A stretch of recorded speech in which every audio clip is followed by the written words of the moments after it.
Bismillahirrahmanirrahim. Alhamdulillah rabbil alamin wassalatu wassalamu ala asyrafil anbiya'i wal mursalin sayyidina Muhammad wa ala alihi wa sahbihi ajma'in.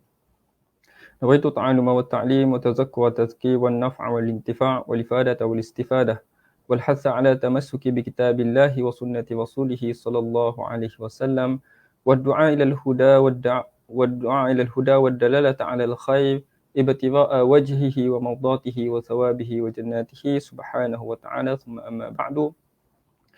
Assalamualaikum warahmatullahi wabarakatuh. Sidang pendengar dan juga sidang penonton yang dirahmati oleh Allah Subhanahu wa taala sekalian. InsyaAllah pada pagi yang mulia ini kita akan menyambung pembacaan kitab kita di dalam kitab Nurul Mubin fi Aqaididdin yang dikarang oleh Al-Imam Al-Allamah Al-Mufassir Al-Faqih Al-Usuli Imam Ibn Juzai Al-Ghavnati Al-Maliki rahimahullahu ta'ala wa nafa'ana Allahu bihi wa bi'ulumihi fid daraini amin. InsyaAllah pada kelas yang kali ini kita akan masuk kepada Al-Maslakus Tsalits, iaitu jalan yang ketiga, anna wujudallahi ta'ala tashhadu bihi fitratus salimah. Bahawasanya kewujudan Allah Subhanahu wa taala itu disaksikan ataupun diperakui oleh fitrah yang sejahtera. Jadi sebelum daripada ni kita sudah membincangkan tentang fasal yang pertama, iaitu fi isbati wujudillahi ta'ala. Fasal pada menyabitkan tentang kewujudan Allah Subhanahu wa taala. Dalil-dalil yang kita katakan bahawa sesiapa yang memahaminya dan juga sesiapa yang menghadamnya, dia akan terlepas daripada belenggu taklid.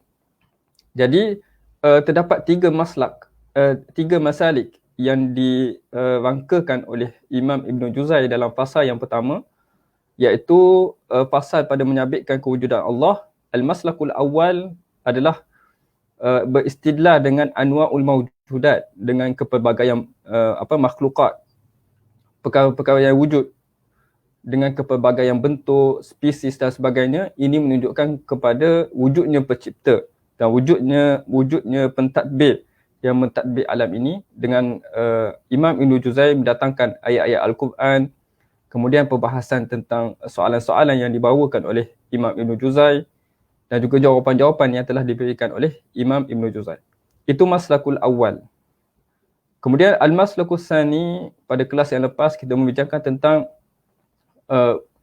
istidlal ataupun pada menyabitkan kewujudan Allah Subhanahu wa taala melalui perkhabaran para anbiya. Nabi dan juga para rasul alaihi wassalatu wassalam datang kepada kita memberitahu tentang cerita-cerita dan juga khabar-khabar umat yang terdahulu, di mana golongan yang membenarkan para rasul, maka Allah Ta'ala selamatkan mereka. Dan bagi golongan yang mendustai para rasul, Allah Ta'ala menimpakan ke atas mereka azab-azab dengan pelbagai azab yang tidak mampu dilakukan oleh manusia, kecuali ia dilakukan oleh Allah Subhanahu wa taala. Jadi itu adalah maslaku ats-tsani. Dan al-maslaku tsalits yang akan kita masuk pada hari ini adalah pada menyabitkan kewujudan Allah Subhanahu wa taala dengan al-fitratus salimah, iaitu dengan fitrah yang sejahtera. Baik. Sebelum kita masuk kepada perbahasan kita pada hari ini, kita ingatkan kembali tentang maksad Imam Ibn Juzai dalam menulis kitab ini. Yang pertama, Imam Ibn Juzai mengatakan bahawa dia akan mendatangkan dalil. Maksud yang pertama adalah Imam Ibn Juzai akan mendatangkan dalil yang mana apabila seseorang itu membaca dan juga memahami dalil tersebut akan melepaskannya daripada belenggu taklid. Itu yang pertama. Yang kedua, maksud Imam Ibn Juzai menulis kitab ini adalah beliau akan mendatangkan dalil-dalil daripada Al-Quran dan juga akan memimpin bagaimana kita nak mentadabbur ayat Al-Quran tersebut supaya kita dapat beristidlal dengan apa yang ingin diistidlalkan. Contohnya kat sini ialah fitrah yang sejahtera. Jadi Imam Ibn Juzai akan mendatangkan ayat-ayat dan juga hadis berkaitan dengan fitrah as-salimah ini untuk menjadi dalil kepada kewujudan Allah Subhanahu wa taala. Dan yang ketiga ialah Syekh akan datangkan persoalan-persoalan yang mungkin timbul apabila seseorang itu sudah membaca dalil-dalil yang dibawakan, apakah persoalan yang mungkin timbul daripada pembacaan dan juga pembelajaran seseorang itu, maka saya datangkan beberapa soalan. Dan apabila saya datangkan soalan itu, saya akan memberikan jawapan kepada persoalan tersebut berdasarkan dengan banyak wujuh, banyak sudut. Jadi Syekh akan bagi satu soalan tersebut, Syekh boleh membawakan 1 hingga ke 3 wajah untuk kita menjawab kepada soalan tersebut. Jadi pada hari ini kita akan masuk kepada al-maslakus thalith ataupun diterjemahkan kepada jalan yang ketiga. Dan pemilihan Imam Ibn Juzay tentang istilah al-maslak itu pun menunjukkan bahawa Syekh akan pimpin kita satu persatu melalui jalan-jalan tersebut sampailah kepada destinasinya, iaitu kita dapat memahami, dengan pemahaman kita itu dapat melepaskan kita daripada belenggu taklid. Baik. Kata Syekh rahimahullah, al-maslakus thalith, jalan yang ketiga. Anna wujudallahi ta'ala tashhadu bihi fitwatus salimah. Bahawasanya kewujudan Allah Subhanahu Wa Taala itu disaksikan oleh fitrah yang sejahtera. Dan kata Syekh lagi, wa tadullu alaihi al-fiqhatu badihatan. Saya akan baca bahasa Arab, kemudian saya rujuk kepada terjemahan di dalam bahasa Melayu. Dan ditunjukkan oleh fikiran secara automatik ataupun disebut dalam bahasa Arabnya adalah al-badihi. Badihiyatan. Maksudnya adalah kewujudan Allah Subhanahu Wa Taala ini adalah satu perkara yang badihi. Di dalam kalau kita membahaskan tentang dalil-dalil, ada dalil-dalil yang badihi dan juga ada dalil-dalil yang nazari. Jadi badihi ni adalah ma la yahtaj ila nazar. Apa yang tidak perlu kepada berfikir. Maksudnya kewujudan, kepercayaan kita tentang Allah Subhanahu Wa Taala itu wujud tidak memerlukan untuk kita berfikir tentangnya. Seperti kata-kata contohnya adalah as-sama'u fawqana. Langit itu berada di atas kita. Adakah kita perlukan kepada berfikir untuk menentukan bahawa langit itu berada di atas kita? Itu tidak perlukan kepada berfikir. Itu kita sebut sebagai badihi. Itu adalah berbentuk hissi. Dan juga kalau berbentuk akli, sesuatu yang badihi ini adalah contohnya adalah al-ithnanu akbaru min wahid. 2 itu adalah lebih besar daripada 1. 2 adalah lebih banyak daripada 1. Maka itu tidak memerlukan kepada fikir. Kita tak perlu kiraan matematik untuk menentukan bahawa 2 itu lebih besar daripada 1. Jadi badihi ni adalah secara automatik. Apabila seorang insan itu tidak memerlukan kepada berfikir, apabila ditanyakan kepada kita ataupun sesiapa yang lain, adakah Allah Ta'ala itu wujud? Maka jawapan kita terus automatik akan keluar, Allah wujud. Tuhan itu wujud. Secara badihi tidak perlu kepada betul ke wujud tak wujud. Tidak timbul persoalan tentang wujud ataupun tidak wujud. Jadi secara badihi kewujudan Allah Subhanahu Wa Taala itu sudah ada pada diri manusia. Wa tadullu alaihi fiqatu badihatan. Fa inna kulla insanin yajidu min nafsihi iftiqaral ubudiyah.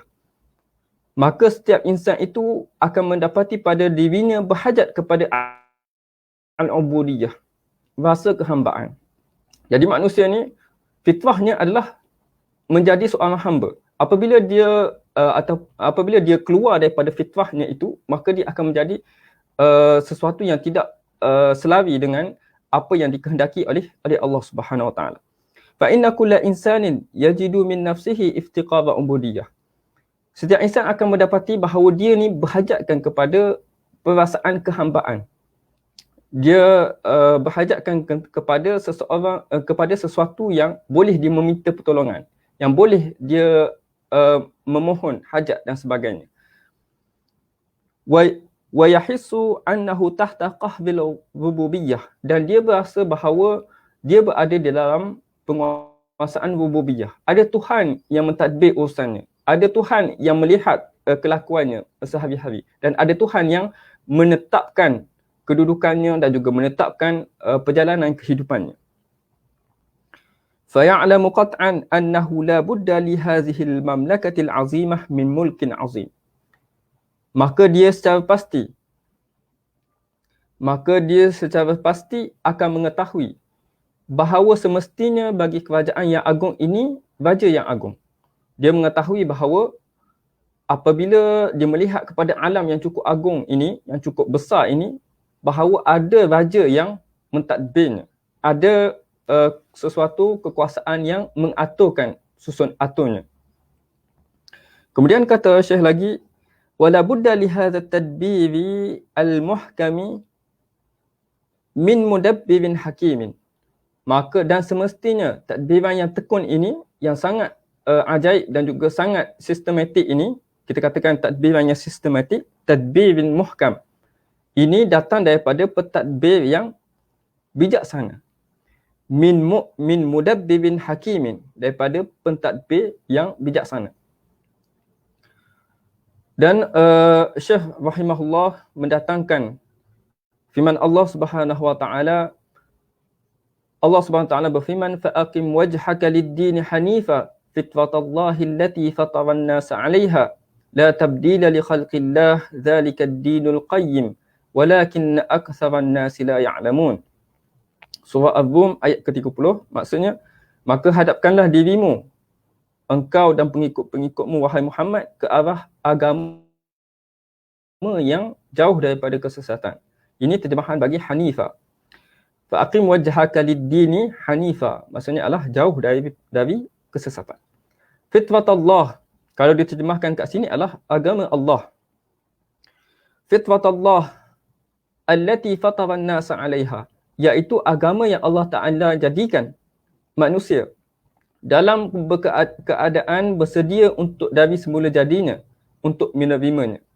Jadi Allah Subhanahu Wa Ta'ala telah menciptakan fitrah manusia ni untuk dia ni bersedia untuk menerima fitrah Allah, agama Allah Subhanahu Wa Ta'ala. Secara fitrahnya, apabila dibentangkan kepadanya agama Allah, disampaikan kepadanya agama Allah, maka fitrah yang ada dalam diri manusia itu mampu untuk menerima, sudah bersedia untuk menerima perkara tersebut. Tinggal lagi seseorang itulah yang ingin menerima hidayah daripada Allah Subhanahu Wa Ta'ala ataupun menolaknya. Jadi Allah Subhanahu Wa Ta'ala mengatakan bahawa fitratullah allati fatara an-nasa 'alaiha, iaitu agama Allah, agama yang Allah menciptakan manusia dalam keadaan bersedia daripada semula jadinya untuk menerimanya. La tabdila li khalqillah, tidak ada sebarang perubahan pada ciptaan Allah. Zalika ad-dinul qayyim, itulah agama yang betul lurus, walakinna aktsaran nasi la ya'lamun, tetapi sebahagian daripada manusia, kebanyakan daripada manusia tidak mengetahui. Jadi fitrat Allah ialah allati fatara an-nas 'alaiha, itu adalah agama Allah. Allah Subhanahu Wa Ta'ala sudah menyediakan secara semula jadi manusia itu bersedia untuk menerima agama Allah apabila disampaikan kepada mereka. Dan kita lihat kepada apa yang dikatakan oleh Imam Al-Baydawi dalam mentafsirkan ayat ini, ada di dalam ta'liq. Kata Imam Al-Baydawi, yang dimaksudkan dengan fitrah, penciptaan yang diciptakan manusia di atasnya, iaitu keupayaan untuk mengenal dan menerima kebenaran dan menolak kebatilan dan membezakan yang benar dan yang salah. Jadi Imam Al-Baydawi mengatakan bahawa manusia ini diciptakan dengan keupayaan untuk mengenal dan menerima kebenaran. Dia mampu untuk kenal, kebenaran itu mampu dikenali oleh manusia, dan juga kebenaran itu secara fitrahnya boleh untuk diterima oleh setiap daripada manusia. Dan juga membezakan di antara mana yang betul dan juga mana yang salah. Fitrah Allah Ta'ala letakkan dalam diri manusia ini dapat membezakan di antara mana yang betul dan juga mana yang salah. Dan fitrah Allah Ta'ala jadikan pada manusia ini, mereka ini akan menolak kebatilan. Mereka ni akan menolak apa yang salah tersebut kerana tidak bersamaan dan juga tidak bersesuaian dengan fitrah yang Allah Ta'ala jadikan kepada mereka. Jadi apabila kita melihat kepada perbuatan-perbuatan dosa dan juga perbuatan-perbuatan yang menyalahi fitrah manusia ini, ramai ataupun 90% daripada manusia ni akan menolak kepada perkara tersebut. Seperti contohnya adalah LGBT dan juga sebagainya. Kita melihat bahawa masyarakat menolak walaupun ada sebahagian kecil daripada ini menerima kerana menyalahi fitrah Allah, tapi kebanyakan manusia ini tidak akan beriktifak ataupun tidak akan setuju kepada perkara yang menyalahi fitrah. Kerana fitrah manusia ini mampu membezakan apa yang benar dan juga apa yang betul. Dan mereka ini lebih untuk menerima sesuatu yang benar itu, dan juga dengan fitrah yang Allah Ta'ala jadikan ini, mereka ni benci akan sesuatu yang berbentuk batil dan juga berbentuk yang menyalahi fitrah sebagai seorang manusia. Jadi itulah yang dimaksudkan dengan fitrah. Itulah yang dimaksudkan dengan fitrah. Fa'aqim wajhaka lid-dini hanifa fitratallah allati fattaran nasa 'alaiha la tabdila li khalqillah dzalika ad-dinul qayyim walakinna aktsaran nasi la ya'lamun. Dan sabda Rasulullah sallallahu alaihi wasallam, kullu mauludin yuladu 'alal fitrah. Setiap anak yang dilahirkan itu dilahirkan atas fitrah. Maksudnya adalah setiap anak itu akan dilahirkan dengan sifat semula jadinya yang kita sebutkan seperti mana disebut oleh Imam Al-Badawi tadi, bersedia untuk menerima kebenaran, mampu untuk membezakan di antara yang baik dan juga yang baik dan juga yang salah. Dan juga secara fitrahnya apabila dia mengetahui yang salah itu, maka mereka akan menolaknya. Jadi kullu mauludin yuladu 'alal fitrah, setiap anak itu dilahirkan atas fitrah. Kemudian fa'abawahu dalam sambungan hadis ni, dan kedua-dua ibu bapanya lah yang menjadikan dia Majusi, yang menjadikan dia Nasrani dan juga sebagainya. Maksudnya yang mencorakkan pemikiran selepas daripada itu, yang merosakkan fitrah seseorang anak ataupun sesiapa sahaja yang berada dalam satu sistem yang rosak, itu merosakkan fitrah mereka daripada fitrah yang semula jadi yang Allah Ta'ala letakkan ketika awal mereka dilahirkan. Jadi setiap anak ini berada dalam keadaan fitrah. Mereka ini secara semula jadinya cintakan kepada kebaikan, cintakan kepada kasih sayang dan juga perkara-perkara yang baik, dan juga menolak kepada perkara-perkara yang tidak baik. Dan selepas pada itu, sistem pendidikan yang kita sebutkan pada kelas yang lepas, pengajaran daripada ibu bapa, doktrin daripada masyarakat, itu akan membentuk pemikirannya selepas daripada itu. Yang mana boleh jadi pemikiran mereka ini akan dirosakkan daripada pemikiran yang salah, dan juga sistem pendidikan yang salah, dan juga pengajaran daripada ibu bapa yang salah kepada mereka, yang menyebabkan fitrah mereka itu lari daripada apa yang Allah Ta'ala ciptakan pada awalnya. Dan kemudian saya datangkan lagi satu ayat Al-Quran, wa ila hadzal ma'na al-isyaratu biqaulihi ta'ala wa idz akhadha rabbuka min bani adama min zuhurihim dzurriyyatahum wa ashhadahum ala anfusihim alastu birabbikum qalu bala shahidna taqulu yawmal qiyamati inna kunna an hadzal ghafilin. Jadi saya datangkan satu lagi ayat Al-Quran, surah Al-A'raf ayat 172. Dan ingatlah wahai Muhammad, ketika Tuhanmu mengeluarkan zuriat anak-anak Adam, iaitu turun-temurun dari tulang belakangmu, dan ia jadikan mereka saksi terhadap diri mereka. Maksudnya pada penciptaan Nabi Adam alaihissalam, Allah Ta'ala keluarkan zuriat Nabi Adam dan juga menjadikan mereka saksi terhadap diri mereka sendiri. Alastu bi rabbikum, kata Allah Subhanahu Wa Ta'ala kepada seluruh zuriat Nabi Adam alaihissalam termasuk kita, alastu bi rabbikum, maka mereka semua menjawab qalu bala, maka benar, syahidna, kami menjadi saksi, qalu bala syahidna. Kemudian kata Allah Subhanahu Wa Ta'ala lagi, an taqulu yawmal qiyamati inna kunna an hadza ghafilin. Dan ini demikian supaya kamu tidak berkata pada hari kiamat kelak, sesungguhnya kami lalai, tidak diberikan pengingatan tentang hakikat tauhid ini. Jadi Allah Subhanahu Wa Ta'ala telah meletakkan rasa ubudiyah, rasa berhajat kepada ketuhanan, rasa ubudiyah dan juga tahta qahri ar-rububiyah, duduk di dalam penguasaan ketuhanan. itu dalam diri kita sejak daripada penciptaan awal kita lagi. Iaitu pada firman Allah Subhanahu Wa Taala, alastu bi rabbikum, maka kita jawab kepada Allah Subhanahu Wa Taala, qalu bala syahidna. Wahai Tuhan, benarlah kami bersaksi bahawa kamu adalah Tuhanku. Jadi fitrah manusia ini sudah mengakui bahawa bukan sahaja wujudnya Tuhan, malah mengakui bahawa Allah Subhanahu Wa Taala itulah Tuhan kita. Dan kata Allah Subhanahu Wa Taala, an taqulu yaumal qiyamati inna kunna an hadzal ghafilin. Supaya kamu tidak berkata pada hari kiamat kelak, sesungguhnya kami lalai dengan apa yang telah kami saksikan kepada kamu pada satu ketika dahulu.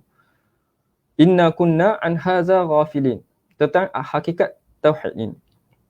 Jadi perasaan ketuhanan itu sudah diwujudkan oleh Allah Subhanahu Wa Taala pada awal lagi penciptaan kita, sebelum kita dilahirkan di dunia lagi. Kita dah bersaksi kepada Allah Subhanahu Wa Taala bahawa Allah Subhanahu Wa Taala adalah Tuhan kita, dan juga kita bersaksi bahawa kita adalah hamba kepada Allah Subhanahu Wa Taala. Dan kata Syekh rahimahullah, wa li ajli ma jubilat alaihi nufusu min ma'rifatillahi qalatir rusulu salawatullahi alaihim liqaumihim. Dan disebabkan tabiat yang kita sebutkan tadi, Allah Ta'ala ciptakan kita dalam fitrah untuk menerima kebenaran, dan juga Allah Ta'ala ciptakan dalam keadaan kita ni mengakui tentang ketuhanan Allah Subhanahu Wa Ta'ala. Maka dari pengetahuan berkenaan Allah, berkata para Rasul salawatullahi alaihim kepada kaum mereka, qalat rusuluhum afillahi syaqqun fatiris samawati wal ard. Kata, maksudnya Rasul-Rasul mereka berkata kepada kaumnya, patutkah berlaku sebarang keraguan terhadap wujudnya Allah? Ini suatu yang tidak masuk akal untuk kita mempersoalkan tentang Allah Subhanahu Wa Taala wujud ataupun tidak. Sebab itu adalah fitrah. Fitrah kita sebagai seorang manusia dan juga hamba kepada Allah Subhanahu Wa Taala, perlu fitrah kita merasai bahawa kita memerlukan kepada Tuhan yang mentadbirkan urusan kehidupan kita, dan juga Tuhan yang untuk kita memohon pertolongan, dan juga untuk kita memohon hajat, keperluan kita di dunia ini.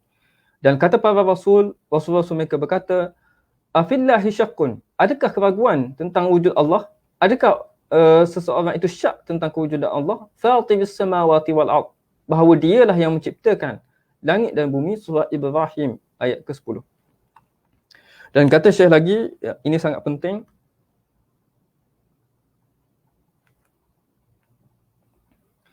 wa in ghafala ahadun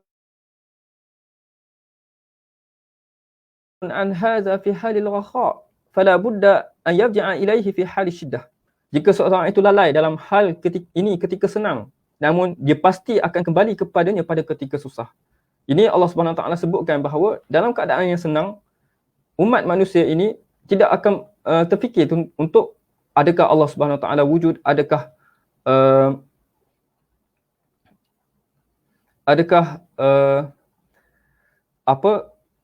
berhajat kepada Tuhan ataupun tidak. Dalam keadaan yang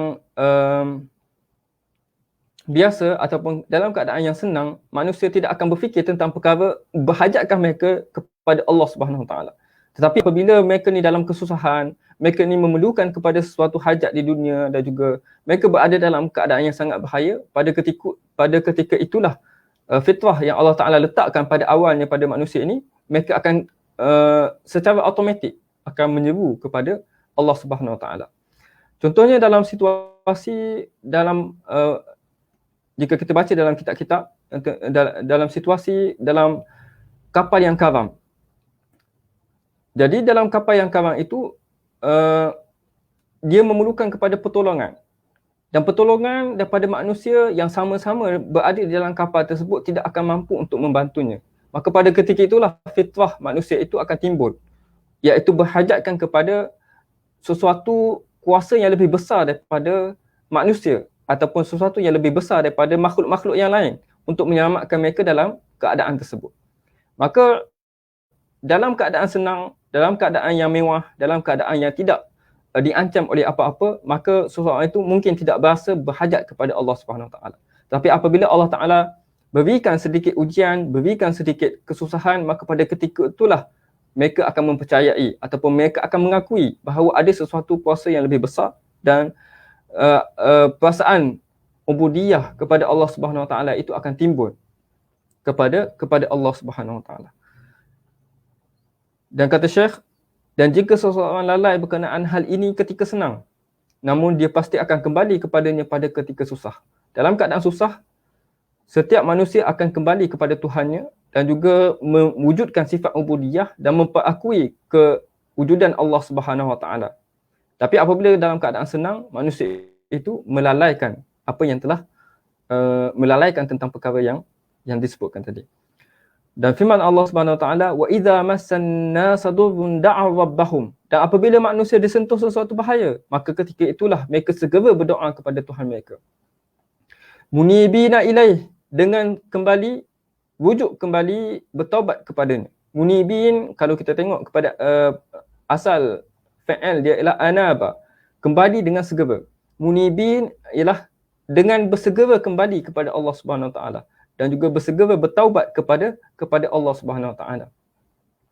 Wa idza massan nasa durrun da'u rabbahum munibina ilaih, dengan segera kembali kepada Allah Subhanahu Wa Taala dan juga bertaubat kepadanya.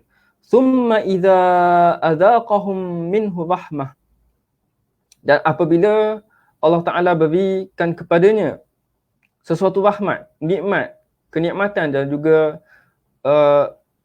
kekayaan dan juga sebagainya. Idza adzaqahum minhu rahmah idza fariqun minhum bi rabbihim yusyrikun. Sedangkan apabila Allah Taala bagi rahmat dan menyelamatkan mereka daripada bahaya tersebut, tiba-tiba sebahagian daripada mereka menyekutukan sesuatu yang lain dengan Allah Subhanahu Wa Taala.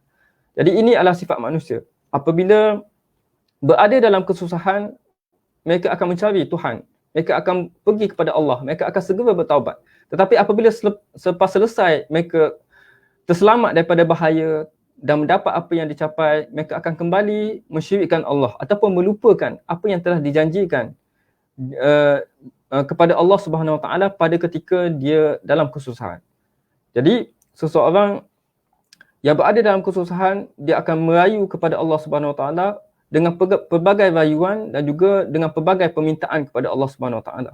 Dan juga dalam keadaan tersebut mereka akan menyatakan dengan pelbagai janji, iaitu apabila mereka kembali kepada tanah ataupun mereka dapat diselamatkan daripada bencana ini, maka mereka akan beriman kepada Allah. Tetapi kata Allah Subhanahu Wa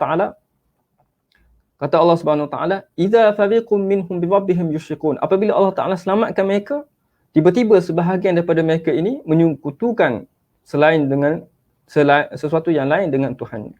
Maka ini menunjukkan sifat manusia yang hanya bersifat ubudiyah pada ketika mereka ditimpa dengan kesusahan.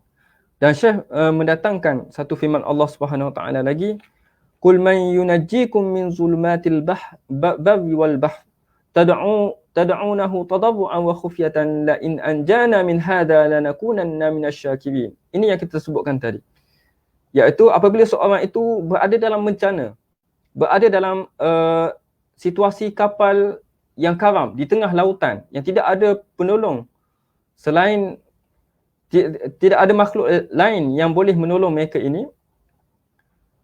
Kemudian firman Allah Subhanahu Wa Taala mengatakan, kul man yunajjikum min zulumatil barri wal bahr. Siapakah yang akan menyelamatkan kamu daripada bencana di darat dan juga di lautan?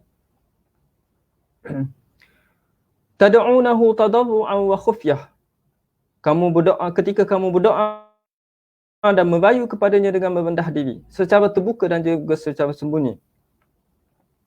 Dan kamu berjanji kepada Allah Subhanahu Wa Taala, dalam keadaan begitu kita berjanji kepada Allah Subhanahu Wa Taala, la in anjana min hadhihi lanakunanna minasy-syakirin. Kalaulah Allah Subhanahu Wa Taala selamatkan kami daripada bencana ini, nescaya kami menjadi orang-orang yang bersyukur. Maka ini adalah sifat manusia. Apabila berada dalam kesusahan, dia merayu kepada Allah Subhanahu Wa Taala dan juga berjanji,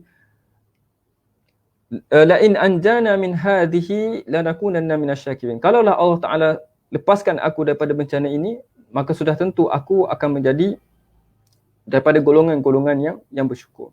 Jadi fitrah Allah Subhanahu Wa Taala letakkan dalam diri manusia ini, apabila dalam kesusahan maka barulah keluar fitrah itu, iaitu berhajatkan kepada Tuhan, berhajatkan kepada sesuatu yang kuasa untuk menolongnya, ataupun berhajatkan kepada sesuatu kuasa untuk melunaskan hajat yang tidak mampu disampaikan oleh, tidak mampu dicapai olehnya. Contohnya adalah, kalau kita lihat kepada situasi kita pada hari ini ialah, contohnya apabila seseorang itu menghadapi peperiksaan ataupun sesuatu menghadapi satu ujian, maka dia akan berdoa kepada Allah Subhanahu Wa Taala untuk mendapat apa yang diinginkan tersebut. Maka itu menunjukkan bahawa fitrah Allah Subhanahu Wa Taala letakkan dalam diri manusia bahawa dia berhajat kepada sesuatu yang lebih besar dan juga lebih kuat daripada upaya dan juga kudrat mereka sebagai seorang manusia. Jadi dapat disimpulkan bahawa fitrah manusia itu bersaksikan, memperakui tentang kewujudan Allah Subhanahu Wa Taala. Jadi al-maslakus salis adalah fitrah as-salimah, mengakui dan juga menyaksikan bahawa Allah Subhanahu Wa Taala itu wujud. Dan bukan sahaja Allah Subhanahu Wa Taala itu wujud, maka bahkan Allah Subhanahu Wa Taala itu berkuasa untuk melakukan dan juga untuk melaksanakan apa yang diinginkan olehnya. Jadi itu adalah al-maslakus as-salis pada menyabitkan tentang kewujudan Allah Subhanahu Wa Taala. Fasa yang pertama adalah pada menyabitkan tentang kewujudan Allah Subhanahu Wa Taala. Jadi kita masuk kepada fasal yang kedua, iaitu pada menyatakan pengertian tauhid la ilaha illallah. Jadi fasal yang pertama kita sudah selesai tentang bagaimana kita nak beristidlal tentang kewujudan Allah Subhanahu Wa Taala. Pertama dengan anwa'ul mawjudat, kepelbagaian bentuk spesies-spesies dan juga makhluk. Kedua dengan akhbarul anbiya, perkhabaran daripada para nabi, dan juga mukjizat yang ditunjukkan oleh para nabi-nabi. Dan yang ketiganya adalah fitratus salimah, yang mana memperakui dan juga mempersaksikan bahawa Allah Subhanahu Wa Taala itu wujud dan juga maha berkuasa. Jadi kita masuk kepada fasal yang kedua pada pengertian la ilaha illallah. Al-faslu tsani fi tauhid wa huwa ma'na qaulina la ilaha illallah. Iaitu pada menyatakan pengertian tauhid, makna ucapan kita la ilaha illallah, iaitu tiada Tuhan melainkan Allah Subhanahu Wa Taala.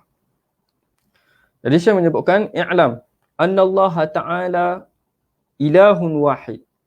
Ketahuilah bahawa Allah Subhanahu Wa Taala Tuhan yang esa. La ilaha ghairuh, tidak ada Tuhan selain daripada Allah Subhanahu Wa Taala. La nazira lahu, tidak ada sekutu baginya. Wala walada lahu, tidak ada sekutu dan tidak ada serupa dengannya, dan tidak ada anak baginya.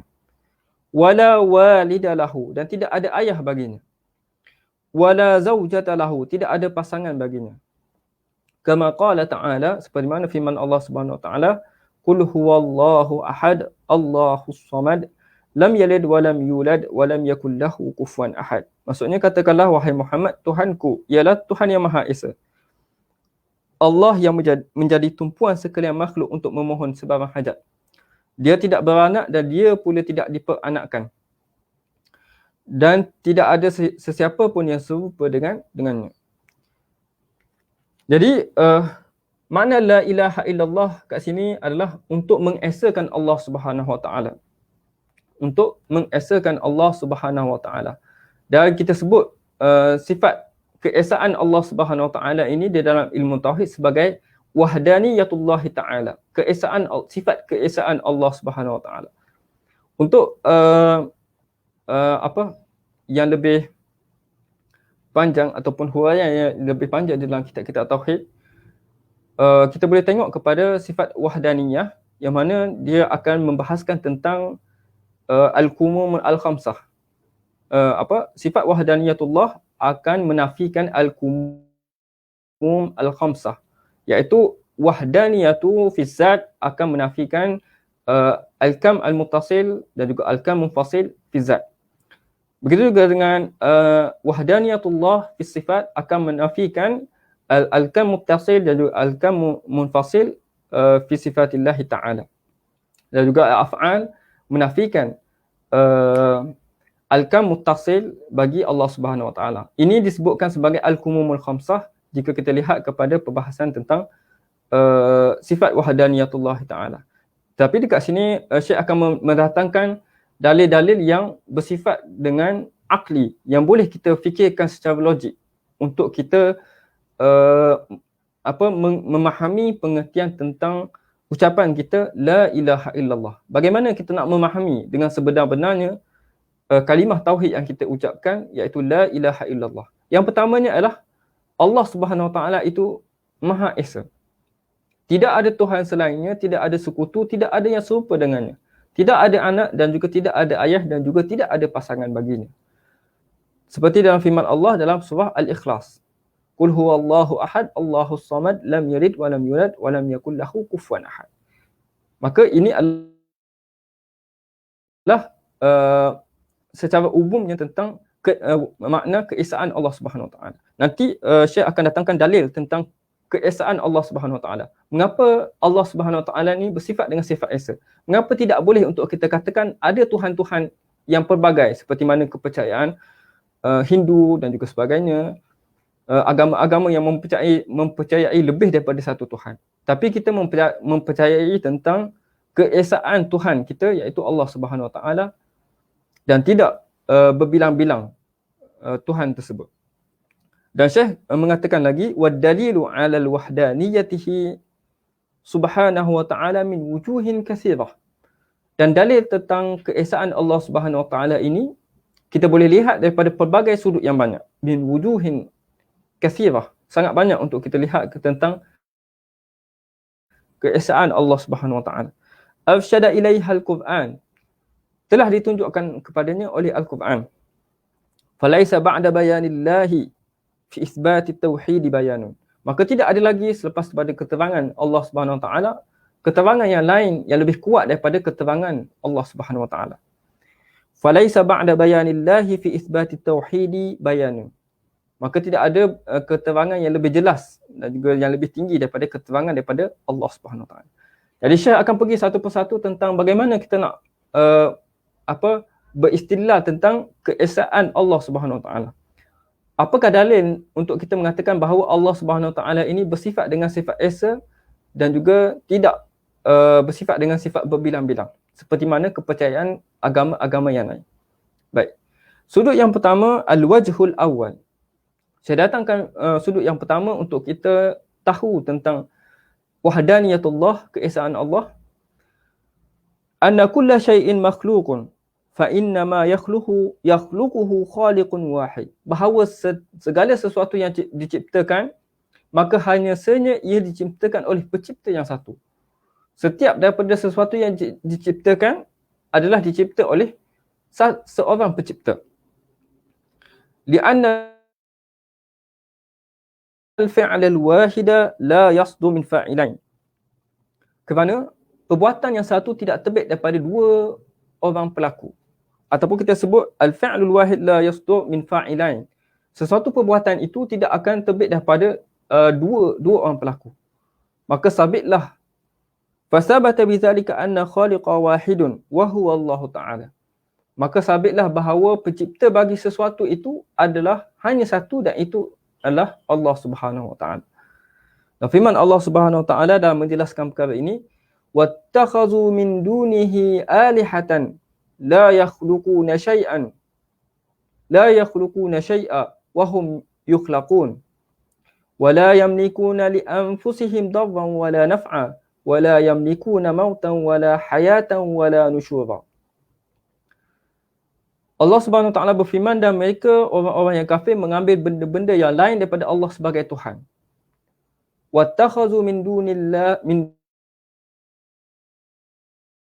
dunihi alihatan la yakhluquna syai'a. Mereka ini tidak mencipta satu apa pun. Bahkan lebih teruk lagi, wahum yukhlaqun, bahkan mereka lah benda-benda yang diciptakan. Jika kita tengok kepada berhala-berhala yang diciptakan oleh golongan-golongan yang tidak mempercayai Allah Subhanahu Wa Taala dan juga menyembah berhala, mereka menciptakan benda tersebut. Bahkan benda tersebut tidak menciptakan sesuatu pun. Bahkan benda-benda tersebutlah yang diciptakan. La yakhluquna syai'a. Mereka tidak mencipta sesuatu apa pun. Wahum yukhlaqun. Bahkan mereka sendiri itu diciptakan. Wala yamlikuna li anfusihim darran wala naf'a. Mereka sendiri pun tidak mempunyai kuasa untuk mendatangkan bahaya atau manfaat kepada dirinya sendiri. Bahkan kepada untuk dirinya sendiri pun tidak mampu, apatah lagi kepada orang-orang yang lain. Wala yamlikuna mautan wala hayatan wala nusyura. Dan tidak berkuasa mematikan atau menghidupkan ataupun membangkitkan hidup semula makhluk-makhluk yang telah mati. Surah Al-Furqan ayat yang ketiga. Jadi berhala-berhala yang disembah ataupun sembahan-sembahan selain daripada Allah Subhanahu Wa Taala ini tidak menciptakan sesuatu apa pun, bahkan merekalah diciptakan oleh manusia untuk disembah. Dan kepada diri sendiri pun mereka tidak akan mampu memberi bahaya ataupun manfaat, apatah lagi kepada yang selain daripada mereka, kepada orang yang lain. Dan mereka ini tidak ada kuasa untuk mematikan, bahkan untuk menghidupkan ataupun menghidupkan semula makhluk-makhluk yang telah mati. Dan firman Allah Subhanahu Wa Taala lagi,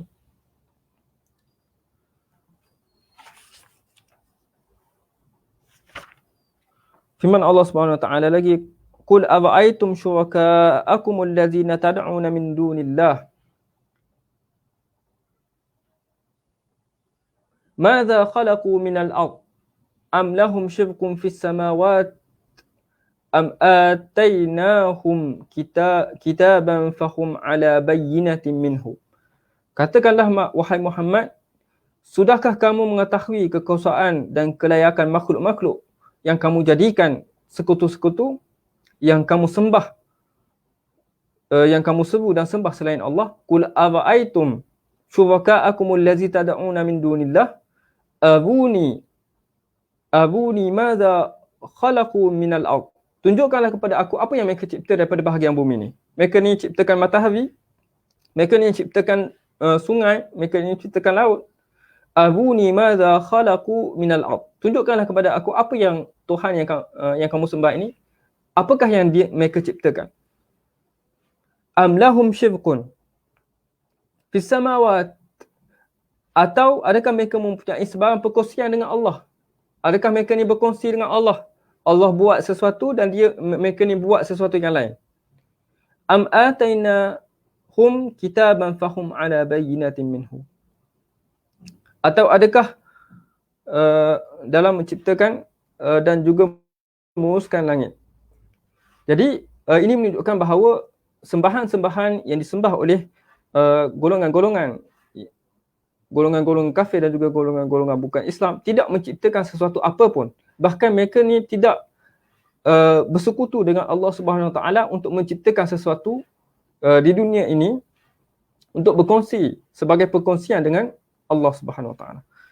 Maka firman Allah Subhanahu Wa Taala lagi, haza khalqullah.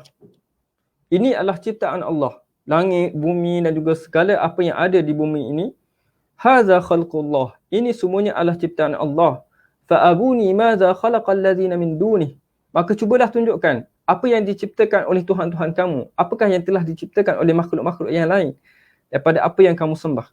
Madza khalaqal ladzina min dunih walizalimuna fi dhalalin mubin. Bahkan orang yang zalim dengan perbuatan syirik mereka itu berada dalam kesesatan yang nyata. Jadi sudut yang pertama tadi kita katakan bahawa al-fi'lul wahid ataupun perbuatan yang satu la yastu min fa'ilain, tidak akan datang daripada dua pelaku. Mesti datang daripada seorang pelaku. Dan kita akan baca sudut yang kedua, dia akan menjelaskan balik apakah yang disebutkan daripada sudut yang pertama tadi. Baik. Sudut yang kedua, al-wajhus tsani. Anna ad-dalila qad dalla ala anna kulla mawjudin siwa Allah fahuwa muhdath. Bahawasanya dalil yang sungguh telah menunjukkan bahawa setiap yang wujud selain Allah itu adalah baharu, bersifat dengan sifat hadis. Wa makhluqun dan juga diciptakan oleh Allah Subhanahu Wa Taala. Wal makhluqu la yakunu syarikuhu khaliqah. Dan makhluk itu tidak mungkin menjadi sekutu kepada penciptanya. Jadi kita lihat pada perbahasan yang sebelum ni, bahawa makhluk-makhluk ini bersifat dengan sifat hadis, iaitu wujudun ba'dal adam. Perbuatan-perbuatan mereka dan juga kewujudan mereka itu wujud selepas mana mereka ini tiada, bersifat dengan sifat hadis. Maka makhluk yang bersifat hadis tidak akan menjadi sekutu bagi penciptanya yang bersifat dengan sifat qadim.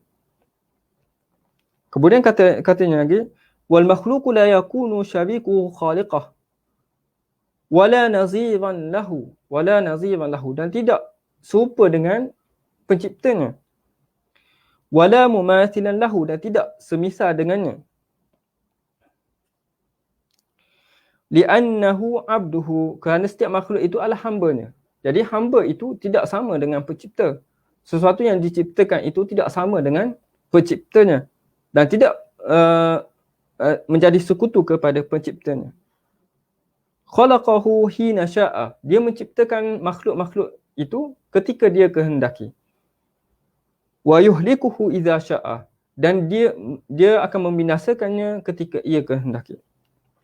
Dan ini adalah makna pada firman Allah Subhanahu Wa Taala, innal ladzina tad'una min dunillahi ibadun amsalukum. Sesungguhnya benda-benda yang kamu sembah, benda yang kamu seru selain daripada Allah Subhanahu Wa Taala, itu adalah makhluk-makhluk seperti kamu. Yang selain daripada Allah Subhanahu Wa Taala itu. Fad'uhum. Oleh itu, cubalah seru kepada mereka, falyastajibu lakum. Benda itu dapat memperkenankan permohonan kamu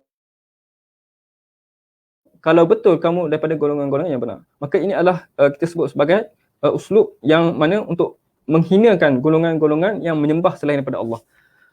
Kata Allah Subhanahu Wa Taala, apa yang kamu sembah selain daripada Allah Subhanahu Wa Taala ini adalah ibadun amsalukum, makhluk-makhluk yang setara dengan kamu, yang setaraf dengan kamu. Fad'uhum, dan kalau kamu nak seru kepada mereka, maka berdoalah. Berdoalah supaya benda itu dapat memperkenankan permohonan kamu. In kuntum shadiqin, kalaulah betul kamu daripada golongan-golongan yang benar. Maka kita tahu bahawa sudah tentu tidak mampu untuk ibadun, makhluk-makhluk ini untuk memperkenankan doa kita selain daripada Allah Subhanahu Wa Taala sebagai Tuhan. Dan firman Allah Subhanahu Wa Taala,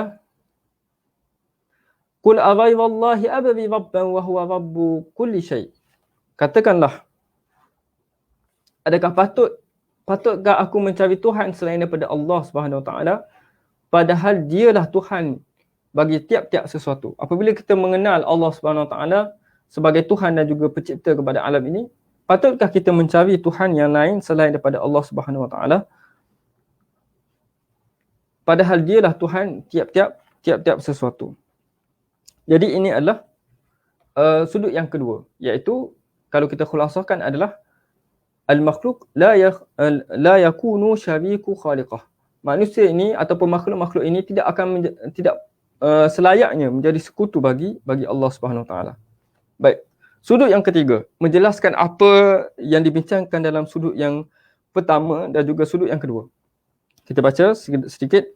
Anna law faradna ilahaini fa arada ahaduhuma mauta syakhsin wa arada al-akhar hayatah aw arada ahaduhuma tahriqa jismin wa arada al-akharu taskinahu fala yakhlu zalika min thalathati awjuhin. Kata Syekh bahawasanya jika kita kira-kirakan, andaikan, jika kita andaikan di sana ada dua Tuhan. Okey. Kata Syekh adalah kita andaikan ada dua Tuhan. Maka salah satu daripadanya menghendaki mati seseorang. Namun Tuhan yang satu lagi menghendaki hidupnya. So, andaian yang kita buat adalah, okey, kalaulah kita katakan ada dua Tuhan, apa akan jadi? Contohnya adalah salah satu menghendaki seseorang itu mati. Tuhan A menghendaki contohnya dia sebut seseorang itu mati. Dan Tuhan B menghendaki seseorang yang tadi, orang yang sama itu hidup. Ataupun satu Tuhan menghendaki satu jisim itu bergerak. Satu jisim itu bergerak. Dan satu Tuhan lagi mahu ingin jisim yang tadi itu diam ataupun tidak bergerak. Jadi ada dua kehendak Tuhan, satu ingin mematikan, satu ingin menghidupkan, satu ingin menggerakkan, satu ingin memberhentikan ataupun tidak menggerakkan. Maka kata Syekh, maka ini tidak akan lari daripada tiga sudut. Tidak akan lari daripada tiga keadaan. Okey, kita katakan andaian dua Tuhan tadi, maka dengan wujudnya dua Tuhan tadi, tidak akan lari daripada tiga keadaan. Pertama, kedua kehendak itu terlaksana. Maksudnya, Tuhan A mahu matikan seorang, Tuhan B mahu menghidupkan seseorang, dua-dua kehendak itu terlaksana. Maka ini adalah mustahil. Kerana seseorang tidak boleh hidup dan juga mati dalam satu masa. Maka tidak boleh. Serta gerak dan diam tidak boleh dihimpunkan sekali. Kedua-duanya terlaksana. Maka ini adalah mustahil.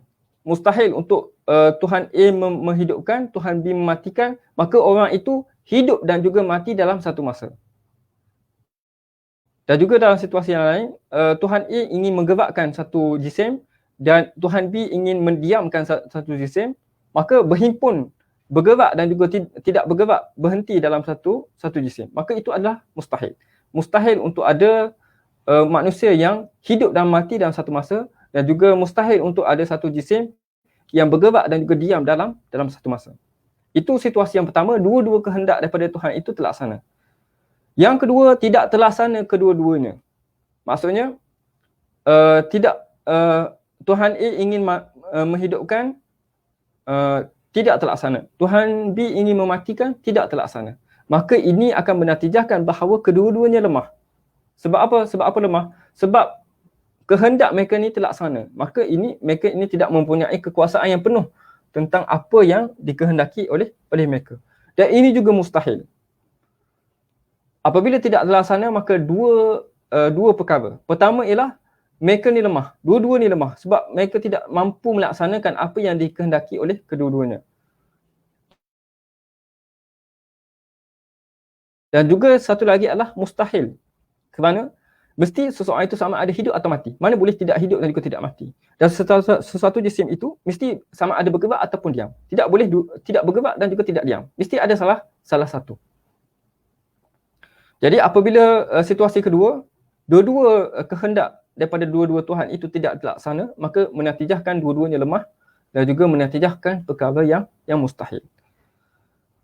Itu situasi yang kedua. Situasi yang ketiga, apabila wujudnya dua Tuhan ini adalah kehendak salah satu daripada keduanya terlaksana. Salah seorang itu terlaksana. Contohnya adalah Tuhan A ingin mematikan seseorang. Tuhan B ingin menghidupkan. Tapi yang terlaksana adalah kehendak Tuhan A, iaitu seseorang itu mati, dan kehendak Tuhan B untuk menghidupkan seseorang itu tidak terlaksana. Maka yang berlaku kehendaknya itulah Tuhan. Dan yang tidak terlaksana itu bukan Tuhan. Sebab apa? Kerana dia telah kalah dan dikalahkan. Dia telah dikalahkan. Jadi situasi yang ketiga, salah satu daripada kehendak daripada Tuhan itu terlaksana. Maka sesiapa yang terlaksana kehendaknya itu, maka dialah Tuhan. Sebab dia lebih kuat. Maka kehendaknya lebih didahulukan. Dan Tuhan yang tidak terlaksana itu, yang tidak terlaksana itu bukan Tuhan, sebab dia dikalahkan oleh Tuhan yang terlaksana kehendaknya itu. Maka sabitlah firman Allah Subhanahu Wa Taala bahawa Tuhan itu adalah Tuhan yang satu. Seperti firman Allah Subhanahu Wa Taala, "Lau kana fihima alihatun illallah lafasadata." Kalaulah ada di langit dan juga di bumi Tuhan-Tuhan lain daripada Allah, alihatun, jamak kepada ilah. Kalaulah ada di langit dan juga bumi Tuhan-Tuhan selain daripada Allah, lafasadata, maka sudah tentu hancur rosaklah kedua-duanya. Seorang mahu menghidupkan, seorang lagi mahu mematikan. Maka itu kalaulah dua-dua Tuhan mempunyai kuasa yang sama, dan juga itu akan menyebabkan lafasadata, kedua-dua langit dan juga bumi ini akan rosak dan juga binasa. Subhanallah Rabbil Arsy amma yasifun. Maka maha suci Allah Subhanahu Wa Taala daripada apa yang mereka sifatkan. Yang mereka katakan bahawa Tuhan itu lebih daripada satu. Dan ini disebutkan di dalam kitab Tauhid sebagai Burhanut Tamanu. Burhan At-Tamanu, iaitu tidak mampu dibayangkan wujudnya dua Tuhan.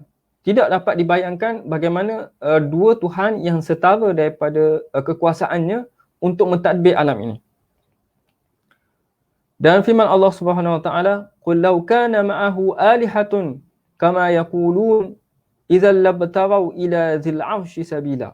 Kalau katakanlah wahai Muhammad, kalaulah ada Tuhan bersama dengan Allah Subhanahu Wa Taala, sebagaimana yang kita katakan itu, tentulah Tuhan itu akan mencari jalan kepada Allah yang mempunyai arsy. Sudah tentulah Tuhan-Tuhan itu mesti akan pergi ataupun bersaing dengan Tuhan yang setara dengannya. Labtaghaw ila dzil 'arsy sabila. Kalaulah ada Tuhan selain daripada yang mempunyai kekuatan dan juga kekuasaan yang sama dengan Allah Subhanahu Wa Taala. Jadi kita habiskan pada sudut yang keempat untuk mengisbatkan tentang wahdaniyatullah, sifat keesaan Allah Subhanahu Wa Taala. Kata Syekh lagi, al-wajhu rabi' anna law faradna ilahaini khaliqaini lakana kulli wahidun minhuma munfaridan bi makhluqatihi anil akhar. Bahawasanya jika kita andaikan wujudnya dua Tuhan yang menciptakan, nescaya setiap satu darinya akan mempunyai makhluk masing-masing. Dan nescaya makhluk-makhluk milik salah satu daripada keduanya akan berbeza dengan makhluk-makhluk milik satu lagi. Baik, sudut yang keempat ni adalah kita andaikan dua Tuhan. Ada dua Tuhan. Maka apabila ada dua Tuhan, maka akan ada makhluk yang berbeza-beza. Makhluk sesuatu sistem kehidupan. Dan Tuhan yang satu lagi akan ada satu sistem kehidupan.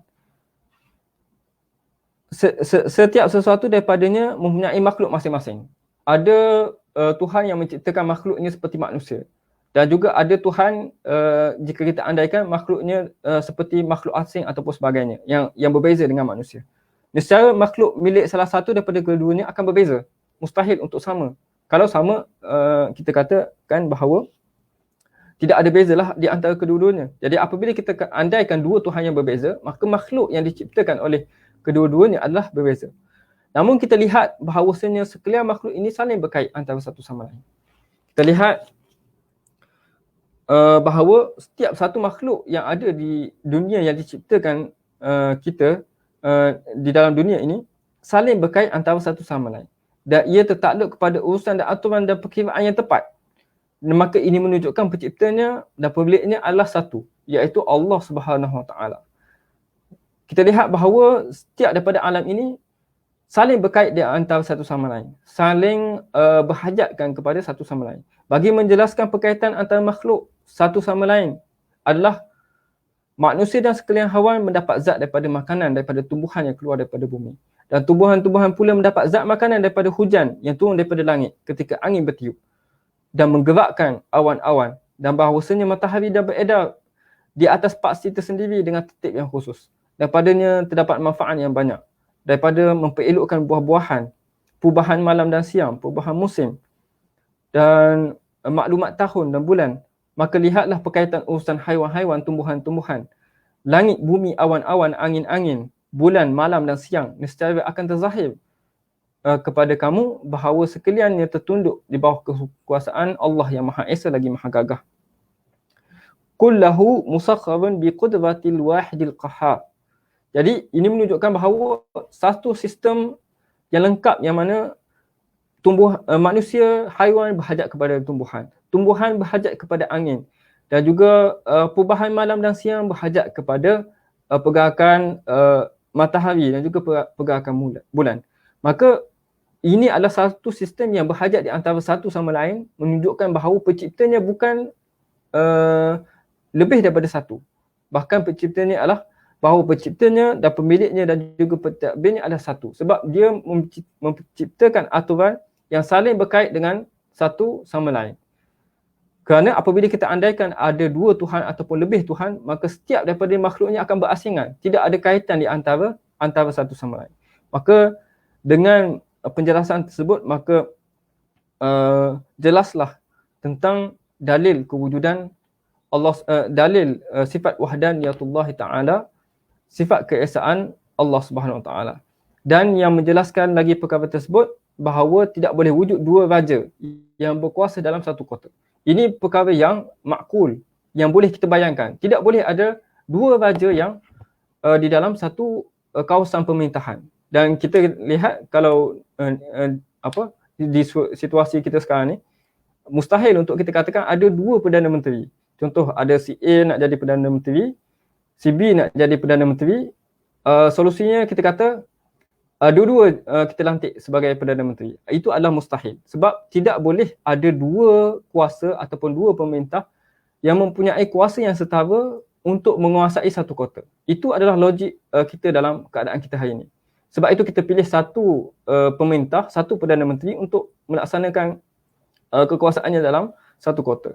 Jadi kalaulah dalam keadaan situasi macam ni pun kita katakan tidak logik untuk kita lantik dua Perdana Menteri, apatah lagi untuk kita katakan dua Tuhan untuk untuk mentadbir alam yang lebih besar daripada wilayah kekuasaan. Dan apabila alam ini menyerupai kota yang satu dari segi sistemnya dan kaitan dengan sebahagian yang lain, maka tidak mungkin baginya melainkan Tuhan dan pemilik yang satu, iaitu Allah Subhanahu Wa Taala. Maka inilah makna firman Allah Subhanahu Wa Taala, mattakhazallahu min waladin wa ma kana ma'ahu min ilah idzan la zahaba kullu ilahin bima khalaqa wala ala ba'duhum ala ba'din subhanallahi amma yasifun. Allah Subhanahu Wa Taala tidak sesekali mempunyai anak dan tidak ada sama sekali sebarang Tuhan bersamanya. Tentulah tiap-tiap Tuhan itu akan menguasai dan menguruskan segala yang diciptakannya secara bersendirian. Dan tentulah setengahnya akan bertindak mengalahkan setengah yang lain. Maha suci Allah dari apa yang dikatakan oleh mereka. Jadi itu adalah empat sudut untuk kita beristilah dengan sifat wahdaniyatullah ta'ala. InsyaAllah kita berhenti setakat ini. Kita akan sambung ulang kaji pada fasal ini pada kelas yang akan datang dan mengambil tajuk yang berikutnya. Moga-moga mendapat manfaat daripada apa yang disampaikan. Aqulu qawli hadza wa astaghfirullahal azim li wa lakum. Wassalamualaikum warahmatullahi wabarakatuh.